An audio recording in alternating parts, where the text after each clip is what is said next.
ఈ నెల 9న అనంతపురం జిల్లాలో సీఎం చంద్రబాబు పర్యటిస్తారని మంత్రి పయ్యావుల కేశవ్ తెలిపారు. ముఖ్యమంత్రి పర్యటన నేపథ్యంలో ఉరవకొండ, చిన్న ముష్టూరు గ్రామ పరిధి, వజ్రకరూరు మండలం, ఛాయాపురం గ్రామం దగ్గర ఉన్న హెచ్ఎన్ఎస్ఎస్ కాలువ వెడల్పు పనులను జిల్లా కలెక్టర్ వినోద్ కుమార్, ఎస్పీ జగదీష్ తో కలిసి మంత్రి పరిశీలించారు.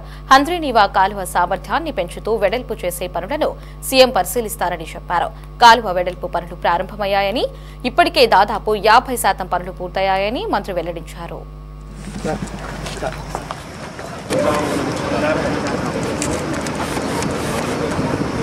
గౌరవ ముఖ్యమంత్రి గారి అనంతపురం జిల్లా పర్యటన ఈ నెల 9వ తారీఖు ఉదయం ఉంటుంది.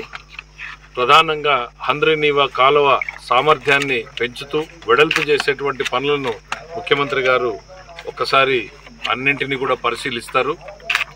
ఇప్పటిదాకా బడ్జెట్ కేటాయింపులు చేశాం, పనులు ప్రారంభమైనాయి. దాదాపు ఇప్పటికే 50-60% పనులు ప్రోగ్రెస్లో కనపడుతూ ఉన్నాయి. రేపు ముఖ్యమంత్రి గారు వచ్చి ఎప్పటి లోపల కంప్లీట్ చేయాలి, ఏంటి, అనుకున్న ప్లాన్ ప్రకారం నడుస్తుందా లేదా అనేటువంటిది ఒకసారి క్షేత్రస్థాయిలో పర్యటన కోసం ముఖ్యమంత్రి గారు వస్తున్నారు. అనంతపురం జిల్లా పట్ల ముఖ్యమంత్రి గారికి ఉన్నటువంటి ప్రత్యేకమైన శ్రద్ధ ఈరోజు మన కళ్ళ ముందు కనపడుతుంది. ప్రభుత్వంలోకి వచ్చినటువంటి సంవత్సరం లోపలనే ఈ జిల్లాకు ఎంతో కాలంగా ఎదురు చూస్తున్నటువంటి హంద్రీనీవా కాలువ వెడల్పు చేసేటువంటి కార్యక్రమానికి శ్రీకారం చుట్టడం, కేవలం ఏదో ప్రకటనలకు పరిమితం కాకుండా పనులను శరవేగంగా పరుగులు పెట్టించడం, ఆ పనులు కూడా జూలై 10వ తారీఖు లోపల కంప్లీట్ కావాలి అని చెప్పి ముఖ్యమంత్రి గారు దానికి గడువు కూడా పెట్టడం జరిగింది.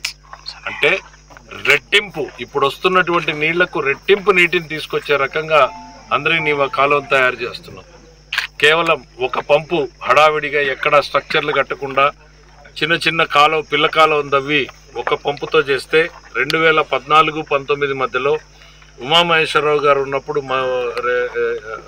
మన ఇరిగేషన్ మినిస్టర్గా ఉన్న రోజున మొట్టమొదటిసారి తీసుకొచ్చి 6 పంపులు తీసుకెళ్లినటువంటి ఘనత కూడా మాదే. ఇవాళ 6 పంపుల్ని 12 పంపులు అనుకుంటున్నాం. కనీసం 10-11 కన్నా చేరాలి. 12 పంపులు లక్ష్యంగా పెట్టుకుని పనిచేస్తా ఉన్నాం. సో వైడనింగ్ పూర్తి స్థాయిలో చేయాలి అనేటువంటిది ముఖ్యమంత్రి పర్యటన విజయవంతం చేయాలని కోరుకుంటున్నాం. ఇందులో భాగంగా ఎక్కడైతే 4-5 స్థలాలు చూసాం, జీడిపల్లి, రాగులపాడు, లత్తవరం, ఛాయాపురం, ఈ గ్రామాలన్నింటినీ పరిశీలిస్తూ ఉన్నాం. ఎక్కడ పనులు జరుగుతూ ఉంటే ముఖ్యమంత్రి గారు అక్కడ ఉండేటువంటి అవకాశం ఉంటుంది. ఏ గ్రామం దగ్గర అయితే జరుగుతుందో ఆ గ్రామంలో గ్రామ సభ జరుగుతుంది. కేవలం గ్రామస్తులు మాత్రమే పార్టిసిపేట్ చేస్తారు ఆ గ్రామ సభలో. ఆ గ్రామంలో ఉన్నటువంటి మహిళలు, యువకులు, రైతులు వాళ్ళతోటే సపరేట్గా మాట్లాడడం జరుగుతుంది. అందులో ఆ రోజు ప్రోగ్రాం కూడా చాలా తక్కువ టైం ఉంది. ఎంతో భారతదేశంలో ప్రతిష్టాత్మకమైనటువంటి హిందూ పేపర్ వాళ్ళు ఒక కాన్క్లేవ్ పెట్టారు బెంగళూరులో. మధ్యాహ్నం 2:30 నుంచి కాన్క్లేవ్ స్టార్ట్ అవుతుంది. ముఖ్యమంత్రి గారు 11 నుంచి 1 గంట, కేవలం 2 గంటలు పర్యటన, 2-2.5 గంటల పర్యటన సాగేటువంటి పరిస్థితి ఉంటుంది. చాలా మటుకు వస్తూ ఏరియల్ వ్యూలోనే కాలువ పనులన్నింటినీ కూడా చూసుకుంటూ రావడం జరుగుతుంది.